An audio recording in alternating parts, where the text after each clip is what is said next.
GaloTube, bora falar da base alvinegra? Mas antes, se inscreva, deixe o seu like no vídeo, compartilhe com os amigos e vamos falar do Galo. Vou começar a falar sobre o Sub-17, o Sub-17 que venceu a segunda consecutiva, venceu o Sport por 2-1, um jogo realizado na Arena Pernambuco, jogo válido pela 9ª rodada do Campeonato Brasileiro Sub-17, mas que não foi suficiente para o Galinho conseguir a classificação às próximas fases. Bom, vou falar dessa partida então, o Galinho que venceu com gols de Luiz Guilherme e Matheus Dias. Com isso, o Galinho ficou na 5ª colocação, foi o 5º colocado com 11 pontos em 9 jogos, então foi uma sequência difícil do Galinho, porque iniciou com muitos empates, foram 5 empates, 2 derrotas e 2 vitórias da equipe de Lucas Batista, e com isso o Galinho foi eliminado com 40% de aproveitamento, foram 11 gols feitos e 12 sofridos, então uma média muito ruim, defesa do Galinho muito mal na competição. E o Galinho foi eliminado, então o artilheiro do time foi o Luiz Guilherme com 2 gols.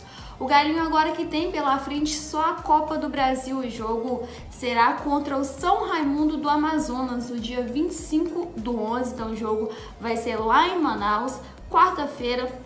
A equipe vai enfrentar, já começa aí fora de casa, né? E só lembrando que é jogo único, então o Galinho vai precisar vencer lá para se classificar às próximas fases. Aí depois disso, aí sim, aí são jogos de ida e volta com os mandos de campos determinados através de sorteio. Então o Galinho que tem só essa competição pela frente agora. E lembrando que ele foi campeão em 2014, derrotando o Grêmio na final. Então, a situação complicada do Lucas Batista, que teve muitos desfalques, né? A equipe Sub-17 bem desfalcada, alguns jogadores para a seleção brasileira Sub-17, que a gente vai falar daqui a pouquinho, outros jogadores no time de sparring, alguns no time Sub-20. Então, situação delicada do Lucas, que não conseguiu a classificação no Brasileiro, mas ainda tem a Copa do Brasil pela frente e vai brigar pelo título. E ainda tem mais contratação para a equipe Sub-17, então Enzo Oliveira, 16 anos, é o novo reforço da equipe de Lucas Batista. Então, um jogador que era do Santa Cruz chega para reforçar o Sub-17 do Galo. Lembrando que ele passou por todas as categorias até integrar o profissional do time carioca, foi artilheiro do Sub-23 também, então o Lucas já chega com uma boa bagagem para o Sub-17 do Galo, que agora vai disputar a Copa do Brasil. Ele já teve o seu registro publicado no BID e já está à disposição de Lucas Batista, caso queira utilizá-lo já na próxima partida do Galinho. Então, boa sorte ao Enzo, que venha para somar ainda mais na equipe Sub-17 que está precisando. Bom, então vamos falar agora da seleção brasileira Sub-17, que também venceu e goleou, né, o primeiro amistoso. Então o Galinho venceu por 5-1 o Guarani. E teve gol de Savinho, teve gol do Rômulo, são atletas do Atlético que estão lá servindo a seleção. O Savinho que fez o 2º gol e deu assistência para o primeiro. Já o Rômulo fez o 4º gol da seleção brasileira, então amistoso, preparatório para o Sul-Americano de 2021. Então os atletas do Galo estão lá na seleção, então muito bem. Mas tem uma situação chata. O Savinho e o Rômulo testaram positivo para a Covid-19, então os atletas retornam a Belo Horizonte, vão cumprir o período de isolamento, tudo certinho, mas estão tudo bem com os jogadores, só o teste que deu positivo mesmo, mas boa recuperação aos atletas que possam se recuperar logo. O Rômulo para integrar o Sub-17 de Lucas Batista, já o Savinho que faz parte do profissional do Atlético, então volta aí para reforçar a equipe do técnico Jorge Sampaoli. E os outros 2 atletas, que são o Caio Ribas e o Vitinho, testaram negativos, então eles também voltam para Belo Horizonte assim que acabar a preparação, todo mundo de volta para casa e todo mundo bem, se Deus quiser. Agora, saindo do 17, vamos falar do Sub-20, que vinha bem, que vinha goleando e teve um empate pela frente. E um empate que não poderia ter acontecido, né? Já que o Galinho vai disputar fora de casa a Copa do Brasil. Eu vou falar então do jogo de Galo e Goiás, disputado no Sesc nesta quinta-feira. O Galo então que não saiu do 0-0 com a equipe do Goiás. Jogo de ida das quartas de final da Copa do Brasil.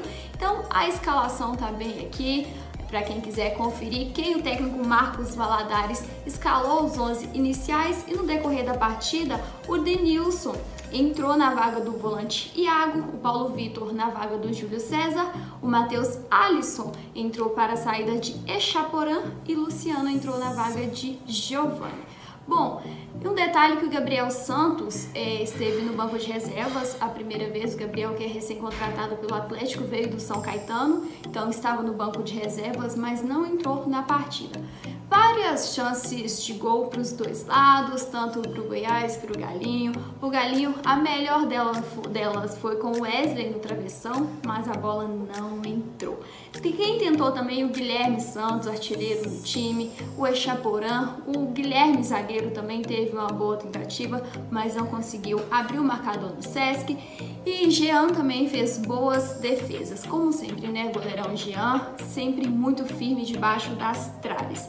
No jogo de volta, que será na próxima quinta-feira, no dia 19, no estádio Ralé Pinheiro, em Goiânia. Então o Goiás vai decidir em casa, e o Goiás que tá dando trabalho pro Atlético. O Galinho tem que vencer, porque se o jogo ficar empatado, a decisão será nos pênaltis. O Galinho, que foi campeão em 2017 derrotando o Flamengo, tá em busca do bi da competição.